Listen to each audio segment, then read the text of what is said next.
Topo Athletic is committed to lifelong health and better movement. Topo builds running shoes for those who get out there every day regardless of weather, speed, energy, or mood. Their distinctive fit and feel combines instinctive human movement with modern performance and lightweight comfort to help you keep going, keep trying, and keep moving. Discover the Topo difference and step into a run experience unlike any other. Hey, Run Tribe Bike community. Welcome to the 135th episode of the Fireside Chat on the Everyday Athlete Podcast Network. Before we get started with today's show, I just want to remind everybody that you can find this show along with others on the Everyday Athlete Podcast Network, wherever you get your podcasts, as well as the Run Tribe Bike YouTube channel.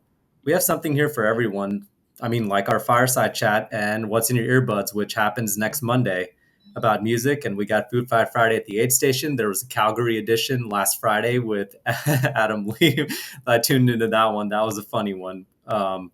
So, support our creators. Be sure to subscribe, rate, and review so that we can keep bringing on these amazing guests and keep having these amazing conversations with people like Coree and everyday athletes like yourselves, as well as tips from experts in the fields of nutrition, sports psychology, and coaching. Today, we're joined by Coree Woltering. Coree is one of my Merrill teammates. He's a Merrill Test Lab athlete. He's a John G. athlete who has an incredible story of finding identity and purpose on his trail running journey. He's got an amazing sobriety journey. Jason and I are excited to dive into it, both as sober athletes ourselves, and we're very inspired by him. And also just that man has been to so many places, has been on a lot of cool TV shows that he's got a lot of amazing adventures to talk about. And, without further ado, let's bring Coree on the show. Coree, how's it going? Hey guys, I'm good. How are you? Doing good. We're really excited to finally get you on the show. And just, I want to say appreciate you. You talked about us in the green room, but I can't let it go unrecognized that you got back at 3 a.m. this morning and you're on our show right now at 8 in the evening, man. I appreciate that. Yeah, absolutely. I said I'd be here, so here I am. So I'm going to hit you with an icebreaker question. You are from Illinois originally, and so I'm a little worried about what the answer is going to be. But it's a question about pizza. Are you ready for this question? All right, here we go. Pineapple on pizza, yay or nay? Of course. Absolutely, yes. Yes. I'm out. Yeah. Thanks for playing. Come on. Pineapple and pepperoni. So see? Good. You see? Nobody ever says I love pineapple and that's the only thing on the pizza. It's always pineapple with something else. Yeah, it has to go with something else. It's not just going to be a pineapple pizza. Which is my argument as to why pineapple is not a favorite. It always has to be a combination. Now, I know I'm stretching a little bit here, but I got to take my wins where I can get them. Yeah, but let's think about this. What other pizza toppings are just that? You could have a pepperoni pizza, but don't you normally want something else with it? So, what topping would just be a single topping pizza? Mushroom. Oh, mushroom could be. Jalapenos could be for me. Look at this. Hey. That's not a good. That's a look of disapproval. I love that journey for both of you. That's the nicest way to say it too. Yeah, exactly. My girlfriend came up with something to wish somebody you don't particularly like well, but not in a negative way. It's, I hope you have the race that you deserve. Yeah. Oh yeah. I hope you have the experience that you deserve. Very neutral answer. So. Oh yeah. When I worked in retail, one of my favorite things to say to the most difficult customer was, have the day you deserve. I'm going to start using that way more. Yeah. It's a great way to just say, you know what? Let karma take care of that. Exactly. You can't waste your karma points on that. Man, so before we dive into some of the topics of trail running and sobriety, I really wanted to kind of start with you kind of taking us back on how you got into endurance sports and how you found your way to trail running. Yeah. So endurance sports for me, it honestly seems a little wild to me still that I'm doing all of this stuff, because I grew up playing soccer, track and field, baseball, swim team, like stuff like that. And running was always kind of the thing that you had to do as punishment, or you're late for practice, so you have to run, something like that. And I liked running, but it wasn't something that I ever felt super, super passionate about early on. And I always, like, I still ran cross country in high school, which is 3 miles, but I was also racing the 200, the 400, the 800 on the track. And I always just said, like, I would never run a marathon. And then it's like, well, throughout high school and even into college, I was injured a little bit. And so with a running background, swim background, it's like, well, I should probably buy a bike and check out triathlon stuff. And had some success with sprint distance, Olympic distance, and then did my first half Ironman because I got talked into it back when I was still drinking. It was like, oh, you should do a half Ironman. It's like, okay, I'll do that. And qualified for the half Ironman World Championships. And so it's like, maybe I might be good at this. And that's kind of when the endurance side of things started. But I still remember it just being so funny because I was adamant about never running a marathon. And then I finally ran one and I'm like, oh, that's not terrible. It went well enough that it wasn't terrible. So on Instagram, somebody made a comment under the marathon post and challenged me to a 50K out in California. And so I ended up getting on a plane and flying out to California, racing the 50K. And it was an absolute nightmare of an experience, but I still beat this person and I was hooked. Oh man, I love that. It doesn't matter who I talk to. Like, there's always an incredible and like funny story behind everyone's first 50K. Like, mine was a death march, my first one, and I'm sure Jason's 50K experience was also very pleasant. I didn't jump into the 50K. I went straight to the 50-mile distance, like leapfrogged over the 50K to the 50-mile distance because I had been racing Ironman distance. So in my mind, 141 miles, why do I got to go backwards to 31 miles? I'll just go to the 50-mile distance. The math doesn't math, but that's the thinking I had. And how'd that work out? That 50-mile experience wasn't the best thing ever, but to your point, I was hooked. I was like, okay, I can do this thing.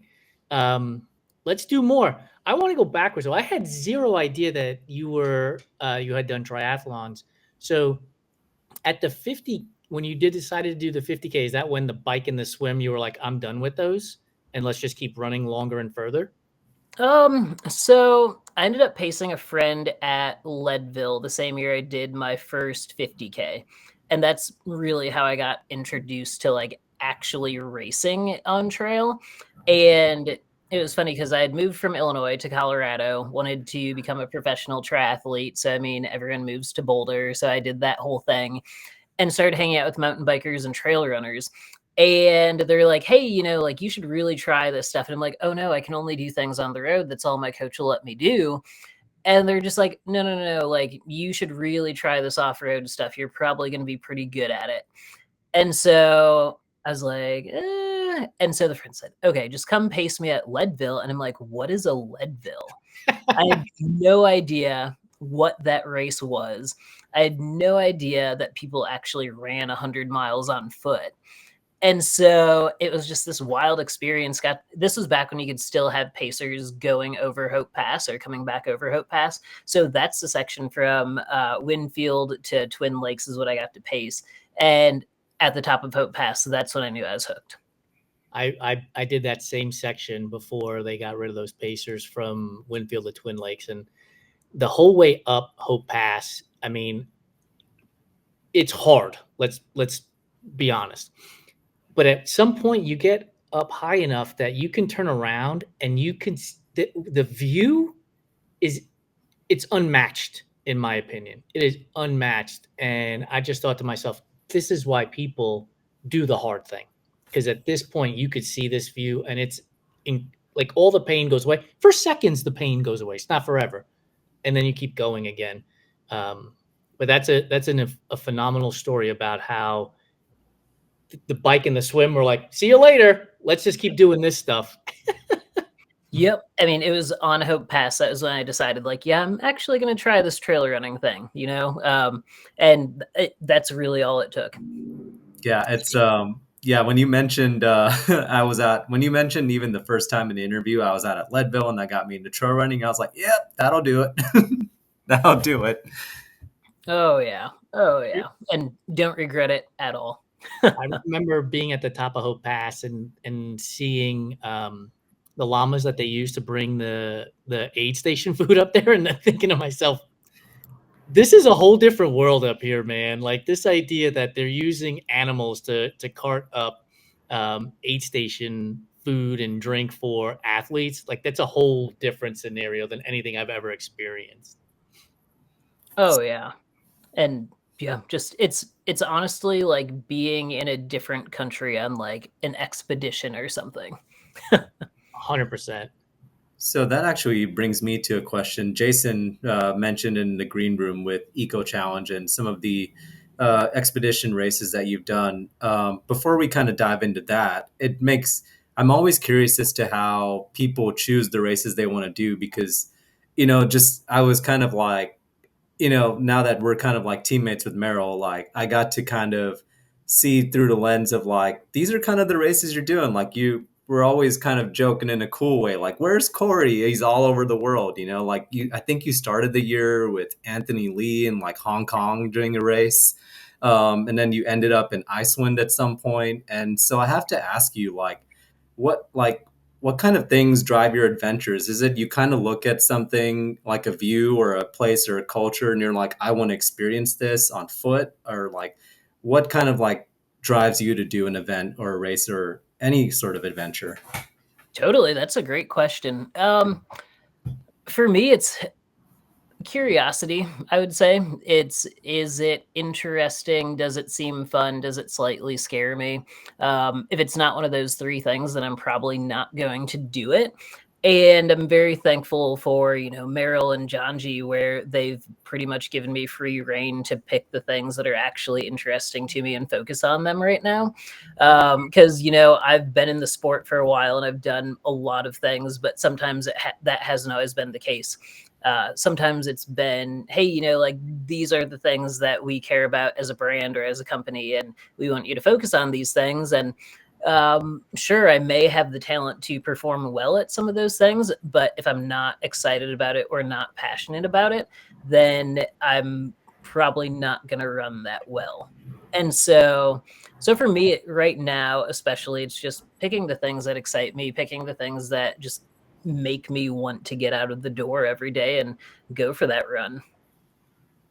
Does it matter like distance wise for you? Like if you see an interesting race that has piqued your curiosity and it's a 200 miler versus something that might be around the corner from you that's convenient to get to and it's a 50K and you're like, yeah, I could get there, but it's not interesting. I'd rather go through the adventure of getting to this event and because it's 200 miles or vice versa. Yeah, I mean, I'll race honestly anything. Getting to events can also be an adventure because it's normally multiple flights to get anywhere. So, I mean, in Maine, we don't have a ton of ultras in general. When I was living in Tennessee, there were quite a few, and I raced a lot of stuff in Tennessee and Georgia, even in Alabama quite a bit. But yeah, I mean, it really doesn't matter the distance though. I tend to race a lot of shorter things just kind of on short notice, like, oh yeah, that was close or easy to get to, so I'm going to go do that. And then this past year, I feel like the longer stuff that I've done has also been like race week, signing up for 100 miles or something along those lines. And just like, oh yeah, I'm here and I have to get a qualifier. And this was interesting enough and easy enough to get to. Yeah, that makes sense. Like, you were, kind of the way you laid out your schedule. I remember like you ended up at like Quebec, Ultra Trail Quebec, or one of those races. And I was like, why are you out there? And you're like, I was just trying to get my qualifier, Yep. Yep, got in on Thursday night for a Saturday morning race. It was I needed a Western States qualifier, and then I thought about it and realized that I didn't have a Hard Rock qualifier either, and so that's how I ended up at Grindstone this year. And same thing, like signed up the day before, and people are just like, "Oh, we didn't know you were going to be here," and I said, "Yeah, I didn't really know that I was going to be here either until about 48 hours ago, and I had to wrap my head around the fact that I was going to be running 106 miles." I have to ask, like, there's got to be so many answers to this, but like, even just this year alone, like, you must have some crazy travel stories, or like chaotic travel stories. I think chaotic is the right word. So, do you have any memorable experiences from this year with like travel, even to the point where it feels like the travel almost kind of like um, overcomes like the memories of the race because the travel is so chaotic? Yeah.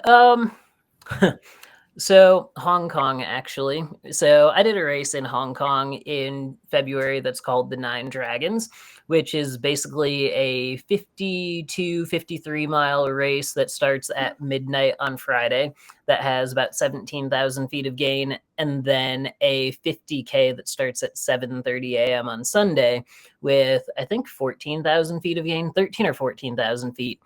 And originally, I had planned this thing so I could show up to Hong Kong like 10 days early and acclimate and all of the fun things that you're supposed to do before international races. And it also just so happened that the lease in Chattanooga was going to be up on race day. So before I could fly out to Hong Kong, I had to move out of the apartment in Chattanooga, which included getting things up to Maine and other things into storage, and then fly to Hong Kong. And so what was supposed to be getting there 10 days early, I got there 2.5 days before the race. And in the days leading up to flying out, I slept for maybe 4 or 5 hours total in like the 2 or 3 days prior because I was just so busy moving and cleaning, getting stuff ready. So by the time I got to Hong Kong, I was just like, I don't know that I'm going to race. But then I realized that I had DNF'd that race back in 2019. So I'm like, no, I'm going to race. And it was a very hard race for many, many reasons. It could be the lack of sleep. It could be the travel. It could just be everything else that was going on. But I finished. And so, yeah, once I finally finished and had, like 2 months to digest that I had finished, I was actually very happy with that. I want to press rewind for a second here because you're talking about Hong Kong and we talked about the Echo Challenge and you mentioned curiosity. Is that something that you've had all your life? Like as a kid, were you looking at maps and being like, I wonder what happens in this place and I wonder what happens in that place? Like, where did the curiosity for cultures and travel come from? Yeah, I've always been like that. And it's been the travel, it's been cultures, and it's also just, I always joke, but I just want to know how something feels, which that sounds wild, but I mean that's why I ran my first 100-mile race, because I was coaching people at the time and they had signed up for a 100-mile race, but I had never run one. So how am I supposed to coach someone to run 100 miles if I've never done it? So I just wanted to know what it felt like to do it. And I don't know if that's a great thing always, but that's how I've been my whole life. And I'm still that way today. Yeah, I literally just posted right before we started this show about being a lifelong learner. And I think that's exactly what you're talking about here is being a lifelong learner. What's it like to go through this process, or was it like to go through that process? And being the 5-year-old kid that when somebody says the sky is blue, you ask why, right? You just don't accept the answer. Totally. Absolutely. And yes, I'm still that person. I'm still that 5-year-old. Yes. Oh man, it's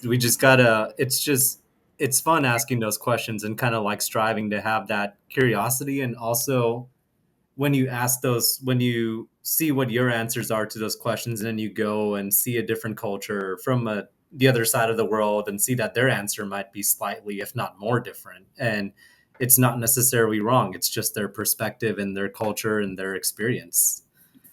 Yeah, absolutely. Yes.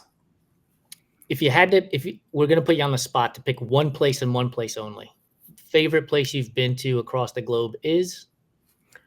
Oh, man.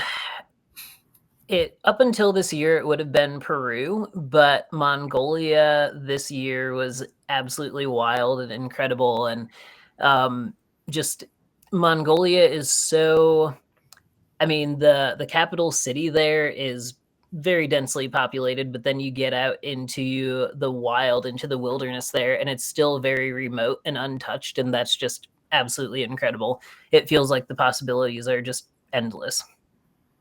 What's a place you haven't been to that you want to go to? Honestly, Alaska.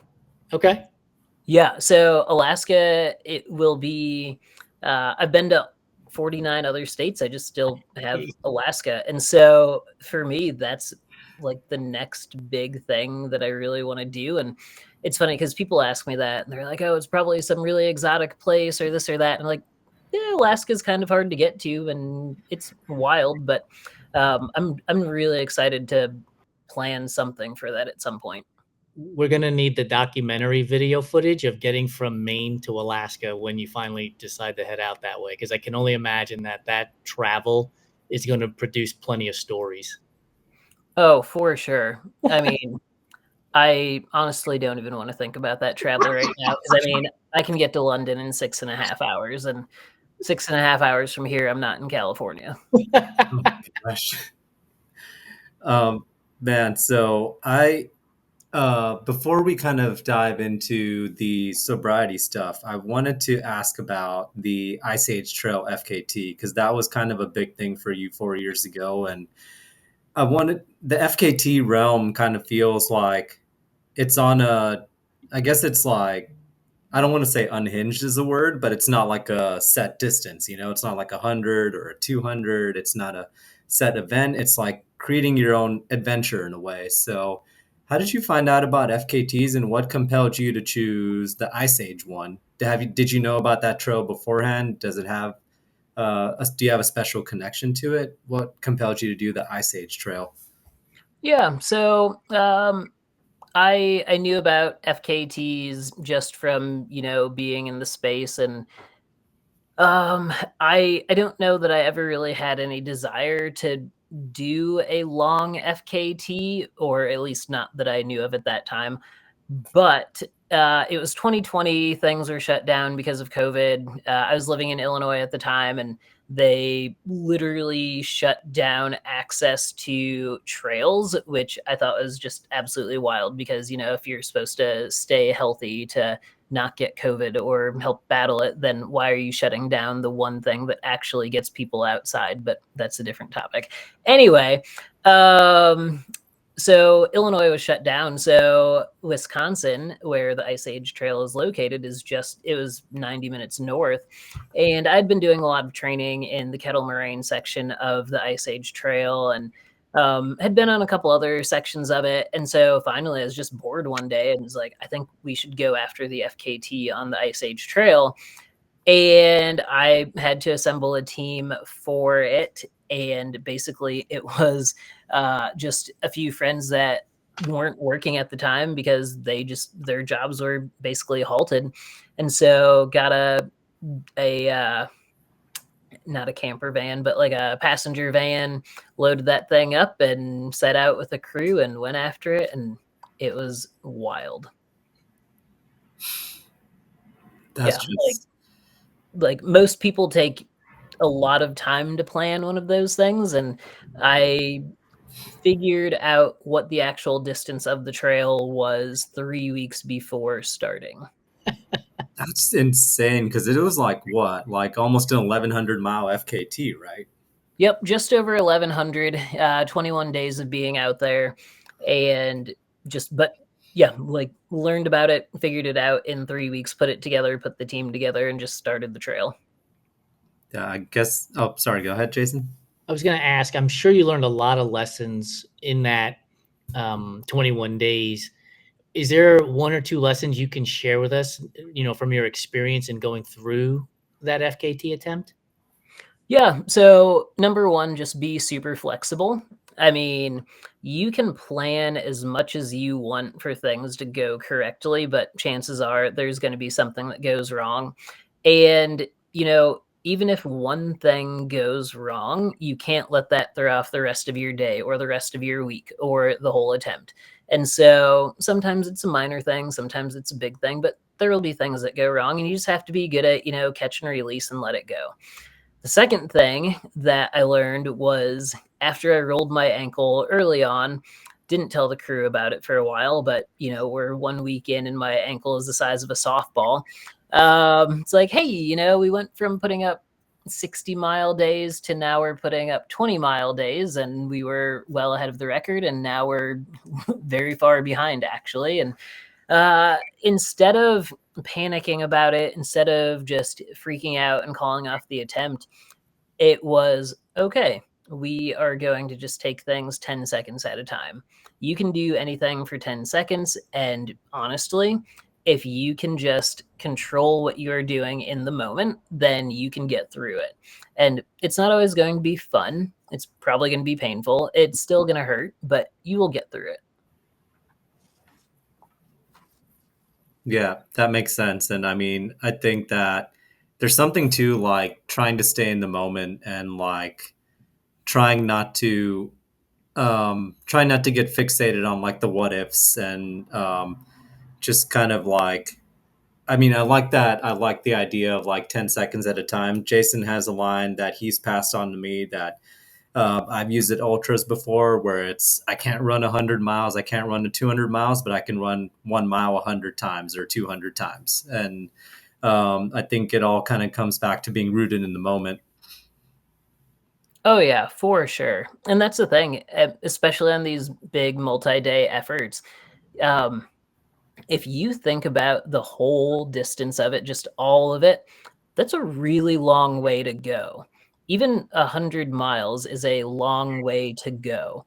But if you just start breaking it down into small, manageable pieces, I mean, you can do it. That's the thing. You can do it. And things change so quickly out there, and that's what you have to remember. It's not always going to get worse. Yeah, I love that saying. It never always gets worse. But yeah, you were talking about, it's, no one really wants to talk too much about the pandemic and everything, but there were like key grow moments there. And it brings me back to the sobriety journey and talking about that. So tell me about like, because like you are coming up on 36 months now. Is that correct? Yeah, November 1st. Oh man, congratulations. That's incredible.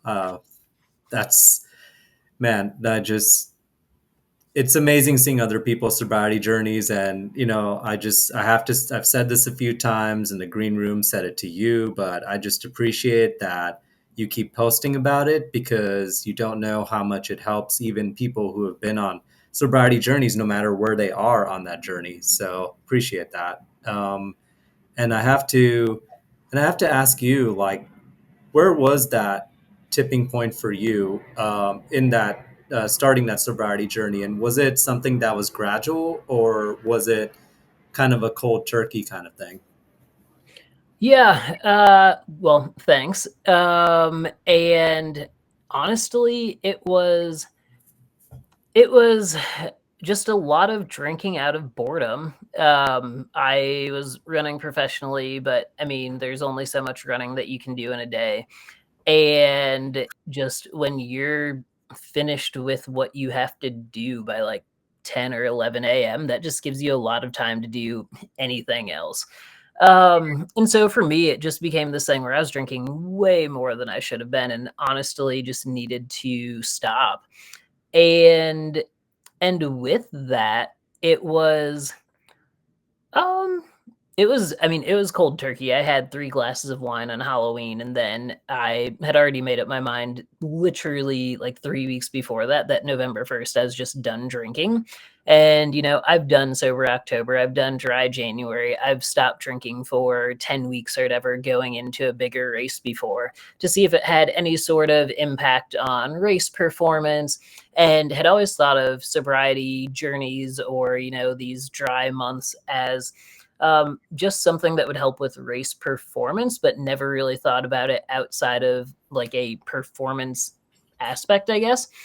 And so in 2021, it was finally just like, I'm just not functioning as a human at a super high level like I should be.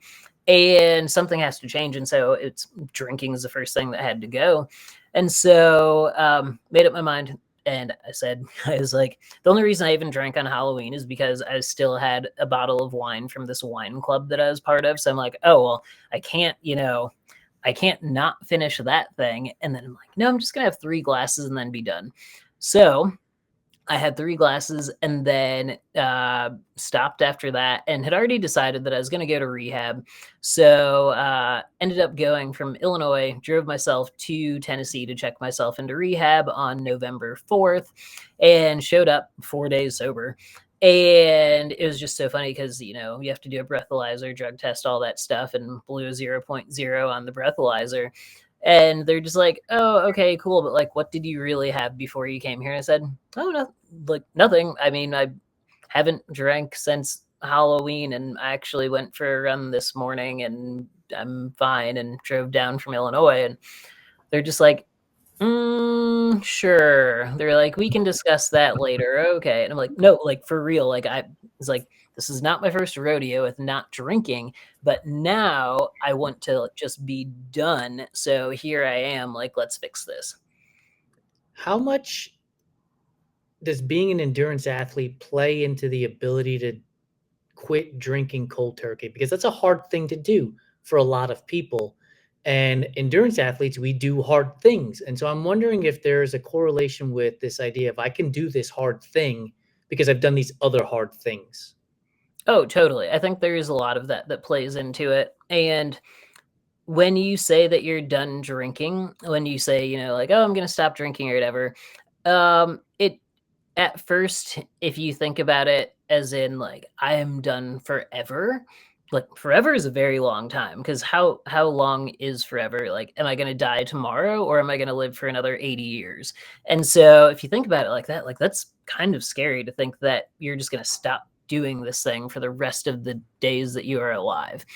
But at the same time, it's like, well, like I've run 100 miles before. I've done it. I've done like the Ice Age Trail that took me 21 days. I've done Pinhoti. I've done all these other things. And if I can do that over and over and over, then why can't I do this over and over and over? And so like early on, like, yeah, it sucks. Like it's not the most fun thing in the world, especially like when you check yourself into rehab voluntarily. I mean, it's not like it's an enjoyable experience, but it still wasn't the hardest thing I had done up to that point. And it's like, okay, this will be fine. But then as you go on and you realize like, oh, there's more to not drinking than just like not picking up the bottle, that's when things get hard. Do you, one of the things I always ask, not just sober athletes, but people who are on the sobriety journey is, have you found, for me, my experience, and Jason, you can speak to this as well, has not been a linear experience. I think there are some days where I'm not thinking twice about it, and there are some days where an experience or stimulation or something makes it a bit harder. And I have to ask, like, for you, is it the social aspect of drinking that was a lot harder, or the physical aspect, or a combination of both, or other factors? Yeah, I think that for me, it was the social aspect early on. And a lot of it was the fact that people enjoyed being around me when I was drinking, and they knew that they could count on me to be the life of the party and, you know, the fun person to be around. And, oh, you want to go out? Great. Like, I'm always down to go out. So let's go. And so with that, that was kind of the thing where, like, early on in sobriety, I didn't race a ton and just didn't attend events just because I didn't want to be put in that situation. And that was the hardest part early on, I would say. And then now, like, it doesn't phase me at all. Like Javelina weekend, for example, like if you can survive Javelina weekend sober, then you can literally do anything. And like this past weekend at Javelina, it was not a problem at all. And so, yeah, but early on is definitely it was kind of the social aspect, but also doing a lot of stuff alone, because I've always been someone that enjoys doing things alone. But, you know, drinking is one of those things where drinking alone was also something I would do. And it wasn't because drinking was stopping me from going out, because I still did plenty of that, but it was just like I really enjoy doing things alone. And so sometimes you just have to reframe all of that. Yeah, I'll answer the question for you too. Like, it's been 10 plus years since I've had a drink. And so nowadays there isn't this impulse to have a drink at all whatsoever.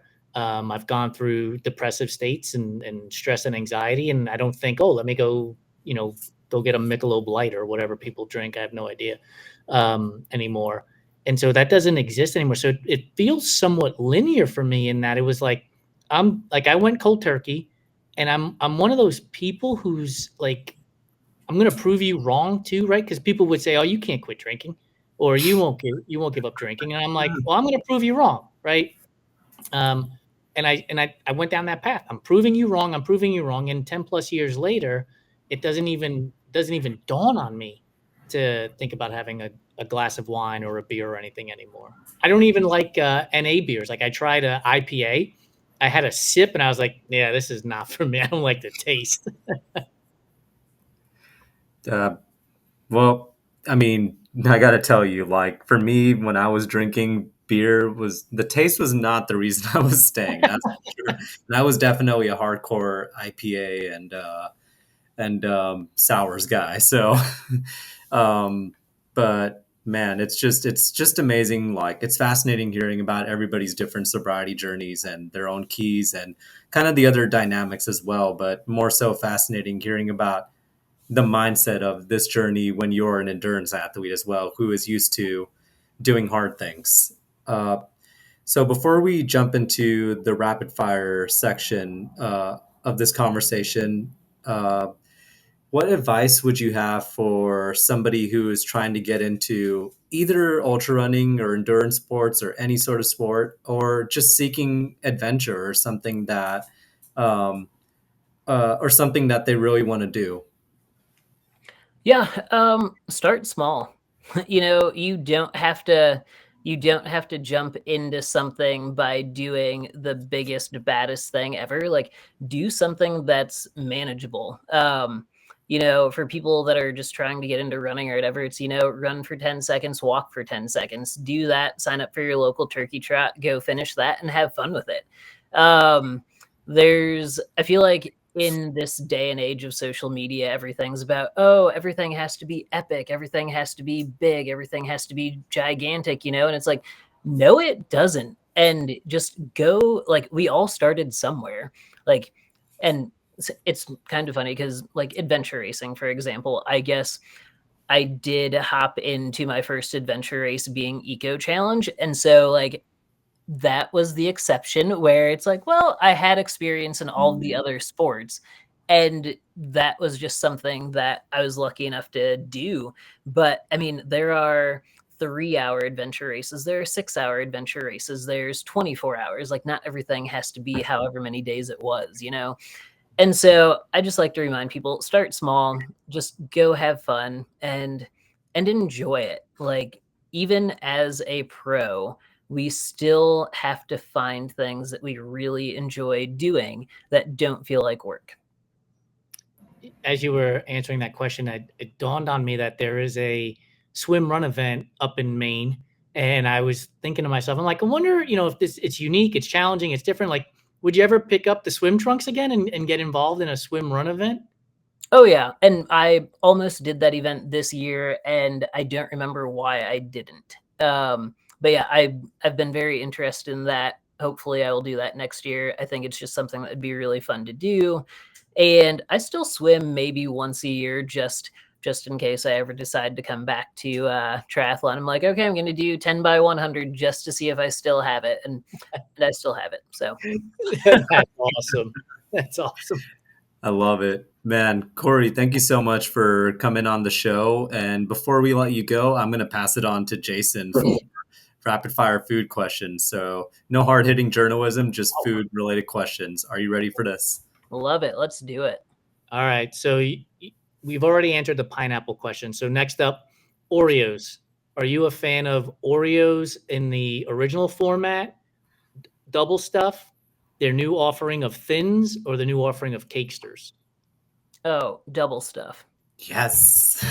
Any particular flavor of double stuff? Just the traditional, regular double stuffed Oreo. I mean, I honestly don't think I've really had a flavored double stuffed Oreo. So yeah, just regular. Are you a spin and scraper, a dunker, throw it all in at one time? Oh, spin and scrape. Unless it's at an aid station, then it's just throw it in. But if I'm eating them for fun, it's spin and scrape. I always tell people I just eat them like aspirin. Like I just throw the whole thing in there. I don't bother doing it any other way. Love it. Licorice. If you are a fan, are you going red or black licorice? Neither. Yeah, neither of them. If I absolutely had to pick, I would do red, I guess, but not high on my list. Not high on Also, the list. if you ever go to Iceland, every candy there is black licorice something or other, just so you know. Be prepared if you're getting on a plane to Iceland, folks. Yep. Good to know.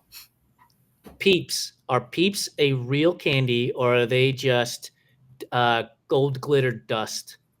Oh, they're a real candy for sure. Interesting. And wow. Very few fans of them. So we've been told the best way to eat a Peep is stale. Can you confirm this? I mean, they're still very good stale, but I like them that's probably my second favorite candy if I had to pick like a holiday candy. Shocker. So what's the number one holiday candy? Candy corn. Oh, no. Oh, no. You would take a wild guess as to what our next question was going to be. It's not going to be any more. Oh, yeah. Unreal. It took us 135 episodes, but we're here, folks. We found the one person who likes both candy corn and Peeps. So are you a fan of those orange circus peanuts that Brock's makes as well? Yeah. Oh, yeah. We're hitting them all today. Oh yeah, and like I'm old enough that you used to be able to get them at like Casey's gas station, Yes! for $2 or whatever, 2 bags for $1. Yeah. So when it comes to grandma candy, are you the butterscotch, the strawberry filled one, or the peppermint candy? Strawberry filled. Yep. Yeah, and I skipped this 100%. question. Are you eating candy corn plain, or are you the person who also adds peanuts to it? Because we've been told to eat candy corn with peanuts. Either is good. Honestly, either is good. If you want to pretend that it's slightly healthy, then add the peanuts, but otherwise just straight out of the bag is fine. Well, we've been told when you add the peanuts, it's like a payday bar. And I'm like, well, why not just eat a payday bar? Why do I have to go through getting candy corn too? Yeah, that's fair. Red velvet cake. Is red velvet a real flavor, or is it just chocolate cake dressed up to go to the prom? Red velvet is an actual flavor, and I do not like chocolate cake, but red velvet is my favorite. Oh, of all the cakes, red velvet's your favorite? Yep. Absolutely. Interesting. Yes. We asked this question of Maggie Goodall and Eliza LaPierre, and Maggie was like, no way. I'm not eating it, blah, blah, blah, blah, blah. And Liza was like, yeah, that was my wedding cake flavor. There you go. I guess we just can't be friends with Maggie anymore. What gets ranked second? If red velvet cake is your number one cake, what's ranked second? Finish the podium. What's second and third? Vanilla is probably second, and maybe birthday cake would be third. I don't know, like the confetti cake. Yeah. Carrot cake is nowhere near the podium. No. Oh. Yeah. I mean, it's no. What about pie? Are you a fan of pie? Oh yeah. So key lime pie is number one. Pumpkin would be number two. Take that. And then maybe like strawberry rhubarb being number three. Adam Lee, who is our co-host for Food Fight Friday at the Aid Station, loves strawberry rhubarb pie. Said his grandmother made the best strawberry rhubarb pie ever. Yep. Oh yeah. I'm a big fan of key lime pie and lemon pie. Love that acidic component when it comes to pie. Yeah. Favorite candy is? Snickers. Nice. You're not yourself when you don't have them, that's for sure. That is true. The ad campaign. Marketing works, people, because I remember that. Favorite flavor of ice cream? Vanilla. Yeah. I don't know. It's plain, it's simple, it's vanilla. You can't really mess it up. No, you can't. And you can only add to it if you have the actual vanilla bean in the ice cream. It just adds that little extra flavor to it. Oh, yeah. Oh, yeah. It's fall season. Pumpkin spice or apple cider? Oh, pumpkin spice. Heck yeah. Yeah. Chocolate chip cookie or oatmeal raisin? Chocolate chip if I have to pick. Otherwise, you'd have them both?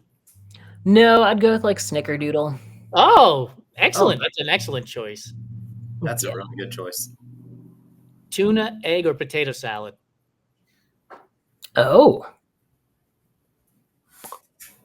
I don't know. All three? Can I just pick all three? I mean, I would honestly have to pick one. Yeah, I'd pick all three, to be honest. But potato salad if I had to just pick one. There you go. Okay. Savory or sweet? You can only have one for the rest of your life. Which are you choosing? Savory. Yeah, I think most people would go savory as well. Last one for you. There's a tray of brownies sitting on the counter. Is Corey going to the corner edge so he has a little bit of crust and a little bit of ooey gooey, or is he going to the middle and all ooey gooey? Oh, middle 100%. Are there nuts on the brownie?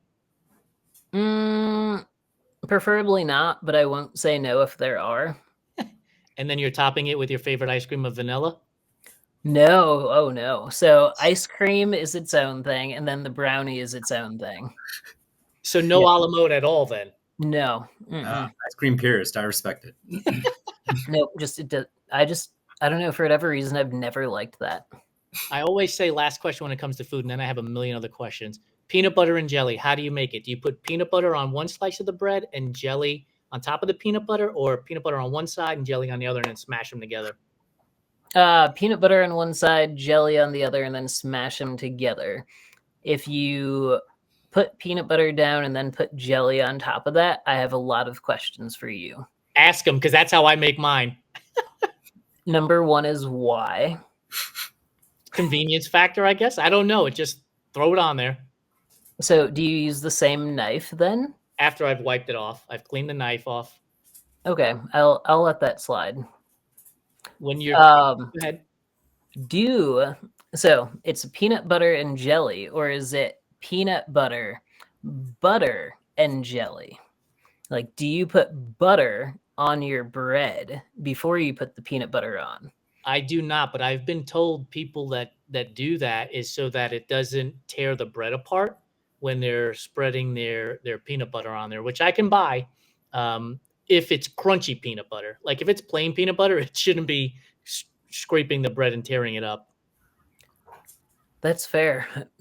So, creamy peanut butter or crunchy peanut butter? Oh, I'm all in on the crunchy, 100% crunchy peanut butter. Okay.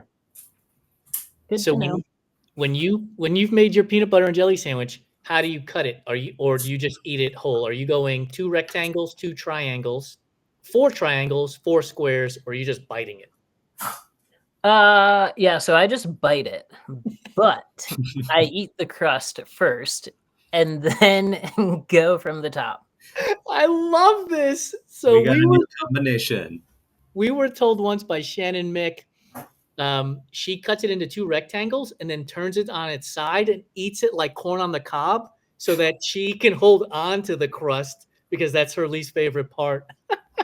Yeah, that's my least favorite part too. So that's why I just eat it first and then eat the good stuff. I love it. This is one of my favorite segments of all these fireside chats. Is I am like enamored with how people eat and why they eat the foods that they eat. Like it's so interesting to me. And so now this will absolutely be the last question. Favorite food you've had on your travels? Oh, sushi in Japan was pretty sweet. I mean, you can't really beat that, I don't think. But yeah, there's some amazing sushi there. Even if you do Ultra Trail Mount Fuji, they actually have sushi at the aid stations. Really? That's fancy. Yes. And, Yes. and were you fueling on that when you did the race? I was. Yeah. It was great. That's awesome. Coree, thank you so much for being a willing participant in these absurd food questions and turning the tables on me. And thank you for joining us. For those of you who are just joining us, it will be live. This show will be on our Instagram feed here within the hour, but it will also be on our YouTube channel and on our website by Friday of this week. And then it'll come out on podcast where people get their podcasts when? On Wednesday. Awesome. Have a great night, Coree. Thanks for being around. Thanks for joining us. Thanks for having me.